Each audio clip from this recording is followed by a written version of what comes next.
From a future movie star who was almost fired because his face wasn't lunchbox material, to a dog named after a French absurdist play who became more famous than most human actors, the beloved 1980s sitcom Family Ties was hiding some seriously bizarre secrets behind its wholesome facade. The show that made Ronald Reagan's favorite TV show list was built on casting near disasters, political controversies, and some of the strangest behind-the-scenes drama in sitcom history. Here are 15 weird facts you didn't know about Family Ties, 1982. Fact 1. Parents were born same day. In one of television's most remarkable casting coincidences, the actors who played the Keaton parents on Family Ties were born on the exact same day. Michael Gross and Meredith Baxter both entered the world on June 21, 1947, making them not just co-stars, but birthday twins who shared their special day for the entire 7-year run of the show. This incredible timing created an unusual family dynamic that went beyond just sharing a birthday cake once a year.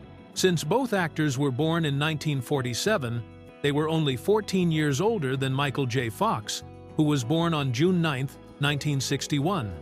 This meant that in real life, the age gap between the supposed parents and their teenage son Alex was much smaller than what viewers saw on screen, where Stephen and Elise Keaton were meant to be typical middle-aged parents raising their high school-aged children. The show's writers actually acknowledged this age reality by making the characters slightly older than their real-life counterparts. Stephen and Elise were written to be approximately 5 or 6 years older than Gross and Baxter actually were, which helped create a more believable family structure for the audience. However, even with this adjustment, the actors playing the parents were still much younger than most television parents of that era. This close age gap became even more interesting when you consider the show's premise about generational differences between former 1960s hippies and their 1980s conservative children. In reality, Michael J. Fox was practically the same generation as his on-screen parents, which made their ability to portray believable family relationships all the more impressive. The fact that Gross and Baxter could convincingly play characters who had lived through the counterculture movement of the 60s when they were barely out of their teens themselves during that decade speaks to their acting abilities and the show's clever writing that made these generational conflicts feel authentic despite the real-world age similarities. Fact 2. Reagan's favorite show backfired. President Ronald Reagan publicly declared Family Ties his favorite television show, creating one of the most ironic moments in television history, since the series was originally created as a satire of the very conservative values that Reagan represented. The show's creator, Gary David Goldberg, had specifically designed Family Ties to comment on and gently mock the shift toward materialism and conservative politics that defined the Reagan era of the 1980s. The central premise of Family Ties was built around this cultural commentary, featuring former hippie parents Stephen and Elise Keaton, who found themselves raising children who had embraced everything their parents had once rebelled against. Alex P. Keaton, the eldest son played by Michael J. Fox, was written as a young Republican who worshipped Reagan, read the Wall Street Journal religiously, and had pictures of Richard Nixon and William F. Buckley Jr. in his bedroom. Goldberg intended Alex to represent the new generation of young conservatives who were rejecting the counterculture values of the 1960s and 70s. What made Reagan's endorsement so surprising was that the show was meant to highlight the absurdity of this generational reversal, where teenagers were more conservative than their parents. The writers crafted Alex as someone whose obsession with wealth and conservative politics often made him appear shallow and materialistic, particularly when contrasted with his parents' more idealistic values. The New York Times even described Alex as having greed with the face of an angel, which perfectly captured how the character was designed to be both likable and subtly criticized. Reagan's genuine enjoyment of the show suggested that either he completely missed the satirical elements or he simply appreciated seeing conservative values represented on television, regardless of the show's original intent. There were even rumors that Reagan had expressed interest in making a cameo appearance on the series. The president's support helped boost the show's popularity and made it acceptable to viewers across the political spectrum, with both Republicans and Democrats finding reasons to love the series, though for completely different reasons than what Goldberg had originally envisioned. Fact 3. Matthew Broderick nearly played Alex. Before Michael J., Fox became the iconic Alex P. Keaton.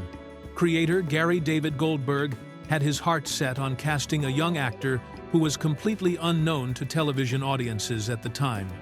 Matthew Broderick, who had never acted on screen before, was Goldberg's first choice for the role that would eventually make Fox a household name and define an entire generation of television comedy. Goldberg discovered Broderick through his casting director Judith Weiner, who had found this talented newcomer working in New York theater. When Goldberg saw Broderick's audition tape, he was immediately impressed by the young actor's natural ability and screen presence. Goldberg later recalled that after watching Broderick's performance, he said what any normal producer would say: "Yes, get him a pen. Let's make a deal." The creator was so confident in Broderick's potential that he was ready to sign him on the spot without any further auditions or screen tests. However, the deal fell apart because of a simple geographical preference that would change television history. Broderick was firmly committed to staying in New York City, where he was building his theater career, and he had no interest in relocating to Los Angeles, where Family Ties would be filmed. This decision meant that Goldberg had to look elsewhere for his Alex Keaton, which led him to consider Michael J. Fox, who had been the second actor to audition for the role. Interestingly, Goldberg's initial reaction to Fox was much less enthusiastic than his response to Broderick. Fox had made specific acting choices during his first audition that emphasized the darker, more cynical aspects of Alex's character, which didn't align with what Goldberg envisioned. It wasn't until casting director Judith Weiner convinced Goldberg to give Fox another chance, and Fox adjusted his performance to show a lighter, more appealing side of the character, that Goldberg finally saw the potential that would make Family Ties a success.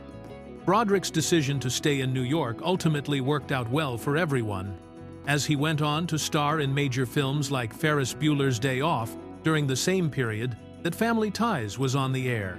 Fact 4. Fox almost fired for Face. NBC President Brandon Tartikoff nearly ended Michael J. Fox's career before it even began by trying to fire him immediately after seeing the Family Ties pilot episode. Tartikoff's reasoning was both shallow and incredibly short-sighted, as he told the show's creators that he simply couldn't imagine Fox as a marketable television star because of his appearance. The network executive's exact words were harsh and direct. "I love the show. You've just got to get rid of the kid. I can't see that face on a lunchbox." This comment was particularly brutal because it essentially meant that Tartikoff thought Fox lacked the kind of wholesome, all-American look that television networks wanted for their leading men during the early 1980s.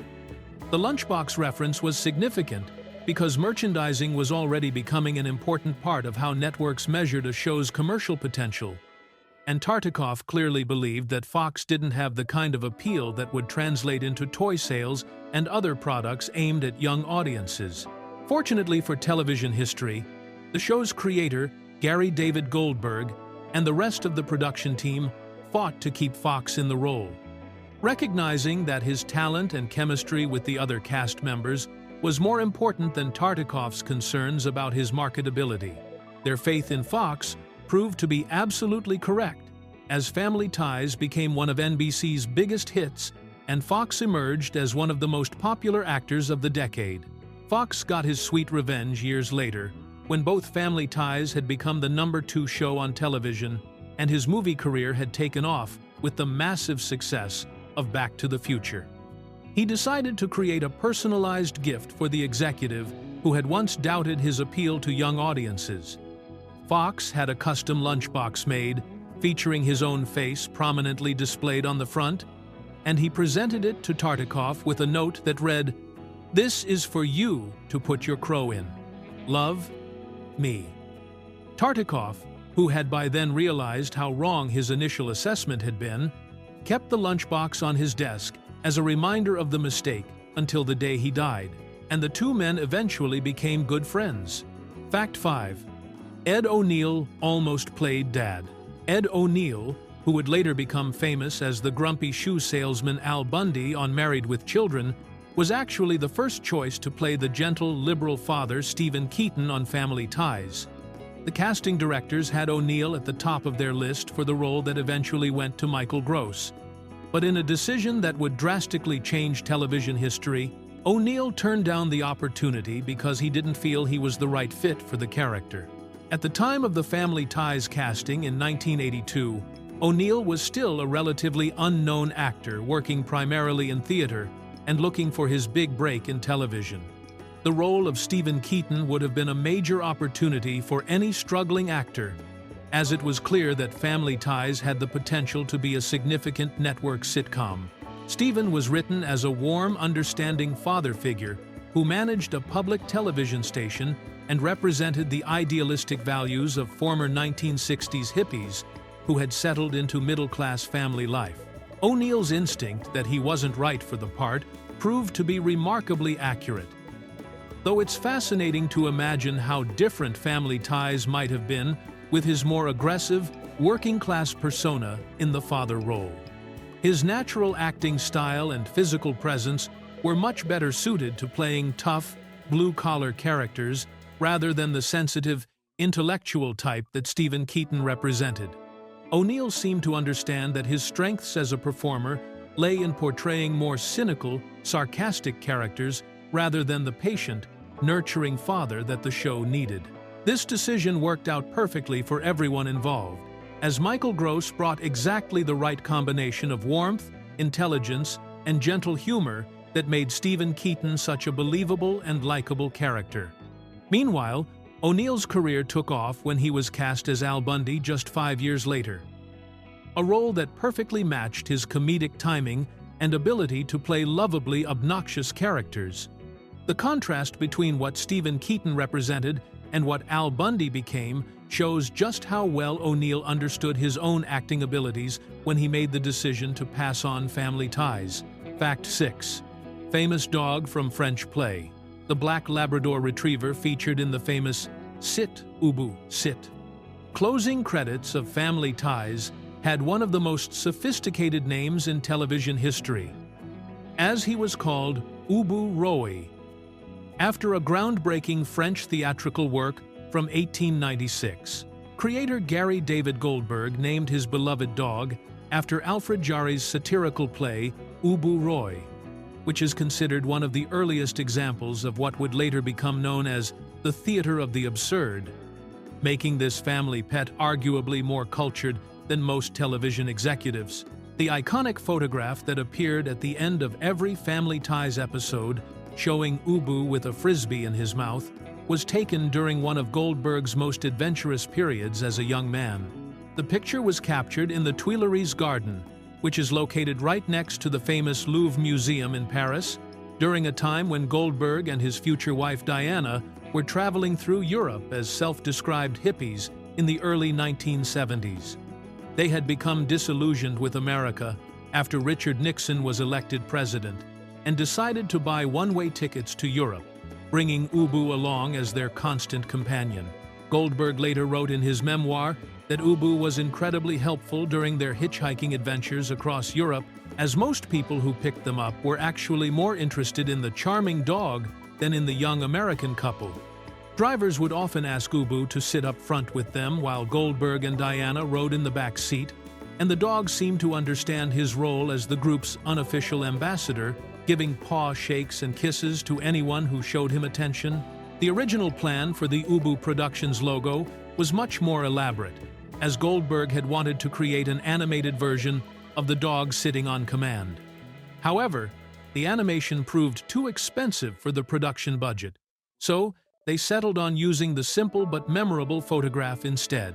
Goldberg himself provided the voice saying, "Sit, Ubu, sit.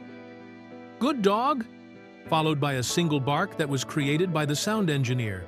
Sadly, Ubu died in 1984, just 2 years after Family Ties premiered, but his image continued to appear at the end of all of Goldberg's television productions.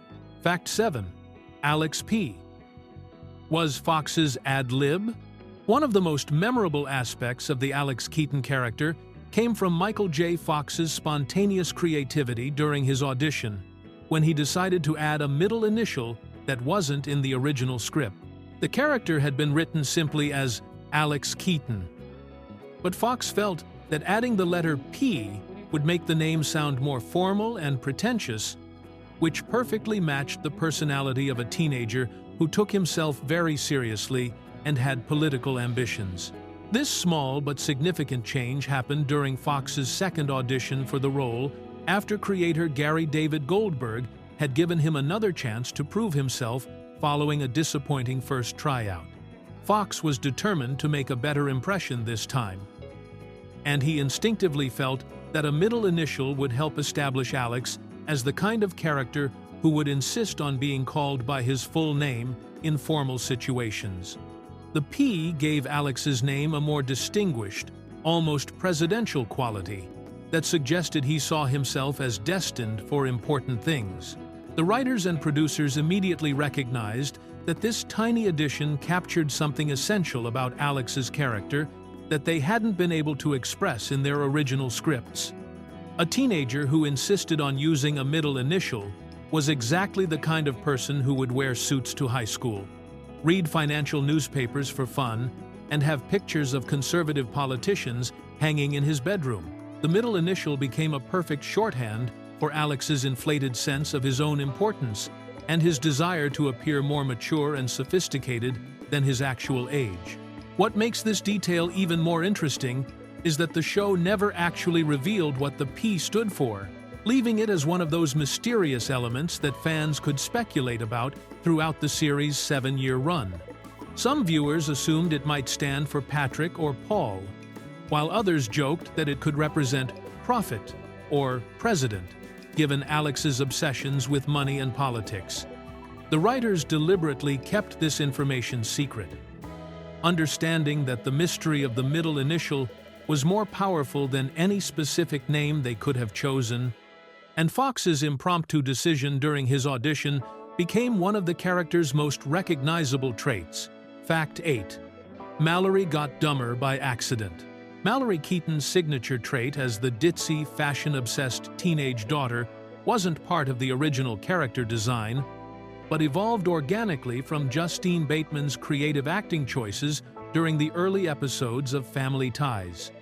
When the show first began, Mallory was written as a fairly normal sister character who was simply more interested in clothes and boys than her academically focused brother Alex, but she wasn't intended to be particularly unintelligent or clueless about the world around her. The transformation began when Bateman noticed that the scripts often included typical sibling rivalry moments where Alex would make cutting remarks or intellectual put-downs aimed at Mallory. Instead of playing these scenes as hurt feelings or angry comebacks, which would have been the obvious choice, Bateman decided to experiment with having Mallory react as if Alex's insults were actually compliments. She would smile sweetly and thank him, completely missing the sarcasm or meanness behind his words. The writers immediately recognized that Bateman had stumbled onto something special with this approach, and they began incorporating more of these moments into future scripts. As one writer recalled, when they saw Bateman's interpretation, their reaction was enthusiastic. "Oh, if she thinks that's funny, that's so great." They realized that Mallory's innocent misunderstanding of Alex's intellectual superiority created a much more interesting dynamic than traditional sibling conflict would have provided. This accidental character development proved to be one of the show's most successful creative decisions, as Mallory's cheerful obliviousness became a perfect counterpoint to Alex's serious, ambitious personality. The writers gradually expanded on this trait, making Mallory increasingly naive about academic subjects, while keeping her fundamentally good-hearted and likable. Bateman's instinctive acting choice had transformed what could have been a one-dimensional teenage sister character into someone who provided both comedy and heart to the family dynamic. Interestingly, the show occasionally revealed that Mallory was actually more perceptive than she appeared, including one memorable episode where it was discovered that she had a higher IQ than Alex, suggesting that her apparent dim-wittedness was more about different priorities than actual lack of intelligence. Fact 9. 3 failed Nick spin-offs. Scott Valentine's character Nick Moore became such an unexpected hit with Family Ties audiences that NBC decided to build an entire franchise around the leather jacket-wearing boyfriend of Mallory Keaton, leading to one of television's most persistent but unsuccessful attempts at creating a spin-off series. What makes this story particularly remarkable is that Nick was originally supposed to appear in just a single episode as a one-time character, but his popularity with viewers convinced the network to make him a regular cast member and eventually the star of his own show.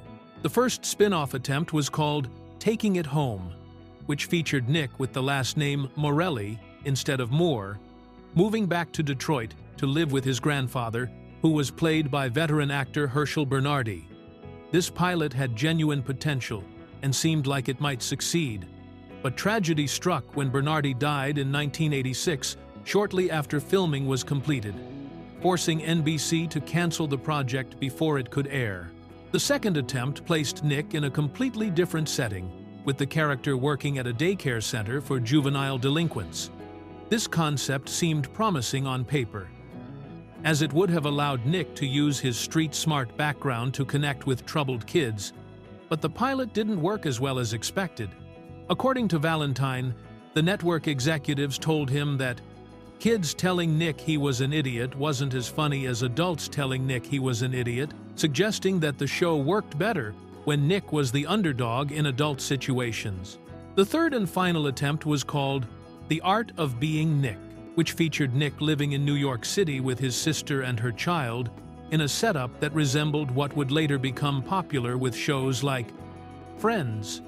This pilot was particularly notable because it co-starred Julia Louis-Dreyfus, who had previously appeared on Family Ties as a lawyer and would later become famous as Elaine on Seinfeld. The pilot actually performed well when it aired in 1987, coming in second place in the ratings, but NBC still decided not to pick it up as a regular series.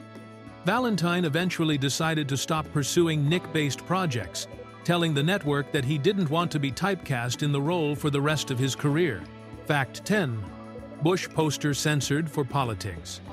NBC's legal department forced the Family Ties writers to completely redesign a scene that was meant to showcase Alex Keaton's enthusiastic support for George Bush during the 1988 presidential election, creating one of the most unusual examples of television censorship based on political campaign regulations. The original episode was scheduled to air shortly before the election and included a scene showing Alex's bedroom decorated with George Bush campaign posters, buttons, and other political memorabilia that would have perfectly captured the character's excitement about supporting the Republican candidate. The network's lawyers determined that this kind of obvious political endorsement could potentially violate the equal time laws that were designed to ensure fair coverage of political candidates during election periods. These federal regulations required television networks to provide equal opportunities for all candidates, and NBC was concerned that showing Alex's bedroom filled with Bush campaign materials might be interpreted as the network itself endorsing a particular candidate, even though it was clearly meant to be a character choice rather than a corporate political statement.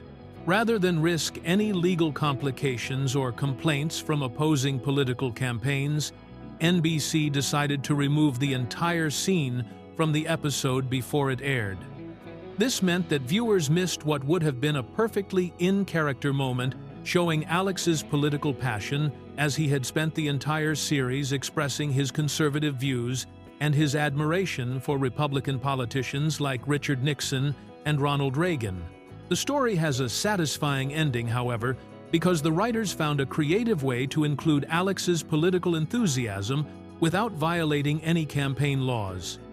After George Bush won the presidential election in November of 1988, The show was able to air a scene showing Alex hanging up a Bush poster in the family living room to celebrate the victory. Since the election was over, and Bush had already won, there were no longer any equal time concerns about showing support for the new president-elect. This incident demonstrates how even seemingly innocent television content can run into unexpected legal complications when it intersects with the complex world of political broadcasting regulations, and it shows how the writers had to balance Alex's character development with the practical realities of network television standards and federal law. Fact 11. Parents protested in three-legged race. Meredith Baxter and Michael Gross staged one of the most creative and memorable protests in television history.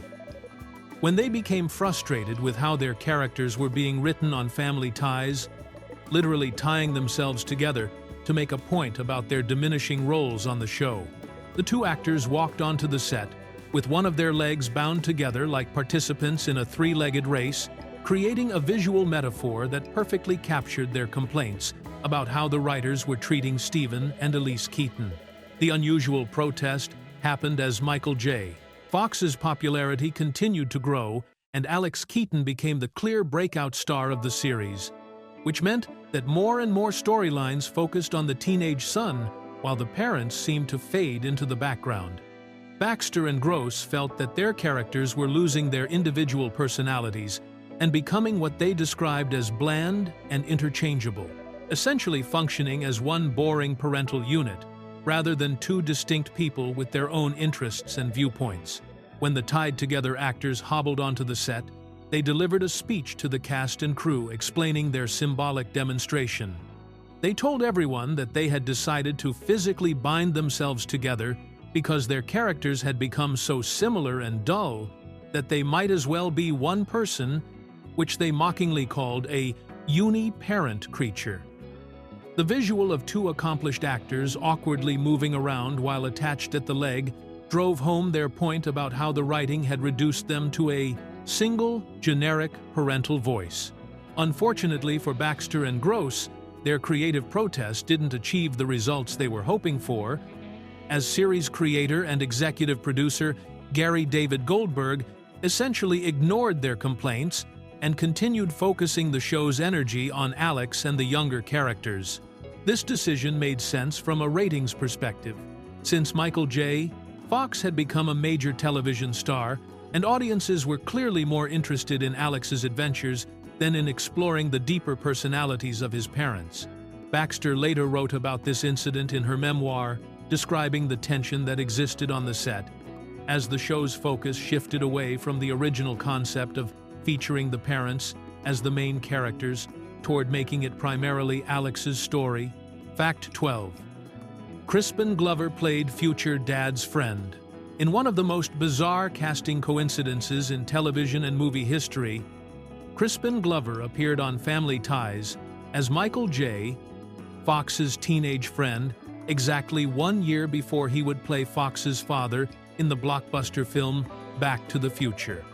This strange reversal of roles happened when Glover guest-starred in the Family Ties episode called Birthday Boy, which aired on January 5, 1984, playing a character named Doug, who was one of Alex Keaton's high school buddies. In the Family Ties episode, Glover's character Doug was actually a bad influence on Alex, encouraging him to defy his mother's wishes and sneak out of the house to go drinking in West Virginia, where 18-year-olds could legally purchase alcohol. The episode showed Doug as the kind of friend who would pressure Alex into making poor decisions, taunting him when he hesitated to break his parents' rules, and pushing him to prove his independence by going along with their rebellious plan. This created a fascinating role reversal when Back to the Future was released in 1985, because suddenly Glover was playing George McFly, the meek and nervous father figure to Fox's character, Marty McFly. The transformation from peer pressure-applying teenager to timid adult father was particularly striking because of how different the two characters were, with Doug being confident and manipulative, while George was shy and easily intimidated. Audiences who remembered Glover from Family Ties would have found it especially amusing to see him playing the father of someone who had been his contemporary just a year earlier on television. The age difference between the actors made this casting switch even more interesting, since in real life, Glover was only about 3 years older than Fox, making their friendship on Family Ties much more realistic than their father-son relationship in Back to the Future. The movie required Glover to play both the teenage version of George McFly in the 1955 sequences and the middle-aged version in the 1985 scenes, which meant he had to convincingly portray someone significantly older than Fox, despite being nearly the same age. This coincidental connection between the two productions gives both works an extra layer of entertainment value for viewers who notice the casting overlap. Fact 13. Show made from personal experience. Gary David Goldberg drew the inspiration for Family Ties directly from his own life experiences as a former counterculture activist who had transformed into a suburban family man, making the show one of the most autobiographical sitcoms in television history. Goldberg and his wife Diana had been genuine participants in the 1960s hippie movement, and their personal journey from idealistic young rebels to middle-class parents provided the authentic foundation for Stephen and Elise Keaton's characters and their struggles with raising children in the conservative 1980s. The most dramatic chapter of Goldberg's real-life story happened when Richard Nixon won the presidential election, an event that left him and Diana so disillusioned with American politics that they made the radical decision to leave the country entirely. The young couple bought one-way tickets to Europe and embarked on an extended journey across the continent, bringing along their beloved black Labrador retriever, Ubu Roy, as their constant traveling companion. This wasn't just a vacation or temporary escape, but a genuine attempt to find a new life outside of what they saw as an increasingly conservative and materialistic America. During their European adventure, Goldberg and Diana supported themselves by hitchhiking from place to place, staying in youth hostels, and embracing the kind of nomadic lifestyle that epitomized the counterculture movement of that era. Goldberg later wrote about how Ubu was actually their secret weapon for getting rides, as most drivers who picked them up were more interested in the charming dog than in the young American couple, often asking Ubu to sit in the front seat while the humans rode in the back. Eventually, Goldberg and Diana returned to America and settled into more conventional lives, running a daycare center in Berkeley, California, during the 1970s, before Goldberg began his television writing career. This transition from radical activists to responsible adults, combined with their experiences of watching the country shift toward conservatism during the Reagan era, gave Goldberg all the material he needed to create a show about former hippies trying to understand their increasingly materialistic children. The show was essentially his way of exploring the cultural changes he had witnessed and experienced firsthand. Fact 14. Cast wanted plain crash ending. The main cast of Family Ties had one of the darkest and most shocking ideas for ending their beloved sitcom, as they seriously proposed that the series finale should show the entire Keaton family dying in a plane crash. This morbid suggestion came from the actors themselves rather than the writers, and it represented their desire to create a definitive conclusion that would prevent any possibility of future reunion specials or spin-off attempts that might damage the show's legacy. The cast members felt strongly that Family Ties should have a clear and permanent ending that would close the door on these characters forever, and they believed that killing off the entire family would be the most effective way to ensure that the show's story was truly finished. Their reasoning was that too many successful television series had been diminished by poorly conceived reunion movies or revival attempts that failed to recapture the magic of the original run, and they wanted to protect Family Ties from suffering the same fate. This dramatic ending would have been completely unprecedented for a family sitcom, especially one that had built its reputation on warmth, humor, and the loving relationships between parents and children. The idea of showing Stephen, Elise, Alex, Mallory, Jennifer, and little Andy all perishing in a tragic accident would have been shocking to audiences who had spent 7 years watching these characters grow and develop through typical family situations and comedic misunderstandings. Creator Gary David Goldberg ultimately decided against the plane crash finale, choosing instead to end the series with Alex leaving home to start his career on Wall Street, which provided emotional closure while keeping the characters alive. However, the cast remained committed to their philosophy of never revisiting these roles, and Goldberg publicly stated that there would be no Family Ties reunion specials under any circumstances. The cast did make a few brief public appearances together over the years for special events and interviews, but they never wavered in their determination to avoid any kind of scripted reunion that might compromise the integrity of the original series. This absolute refusal to cash in on nostalgia with reunion projects demonstrated their genuine respect for what Family Ties had accomplished during its original run. Fact 15. Theme song performers were secret. The identity of the singers who performed Family Ties' memorable theme song, Without Us, remained a mystery to most viewers for years, as Dennis Tufano and Mindy Sterling were not widely credited or publicized when the show first began airing in 1982. These two talented performers sang the opening theme during the first 10 episodes of the series, but their names were largely unknown to the general public, creating one of television's most anonymous musical contributions. Dennis Tufano brought significant musical experience to the project, as he had previously been the lead singer of The Buckinghams, a popular rock band from the 1960s that had several hit songs including Kind of a Drag and Don't You Care. Despite his established recording career, Tufano's involvement with the Family Ties theme song didn't receive much attention or promotion from the network, possibly because the focus was entirely on launching the television series rather than highlighting the musical talent behind the opening credits. Mindy Sterling, who provided the female vocals alongside Tufano, was primarily known as an actress rather than a singer, though she would later become famous for her role as Frau Farbacina in the Austin Powers movie series. At the time she recorded the Family Ties theme song, Sterling was working as a performer and voice artist, but her contribution to one of the most recognizable television theme songs of the 1980s remained largely uncredited in popular culture. The song itself, which was composed by Jeff Barry and Tom Scott, was originally titled simply Us during the first season before being renamed Without Us in later seasons.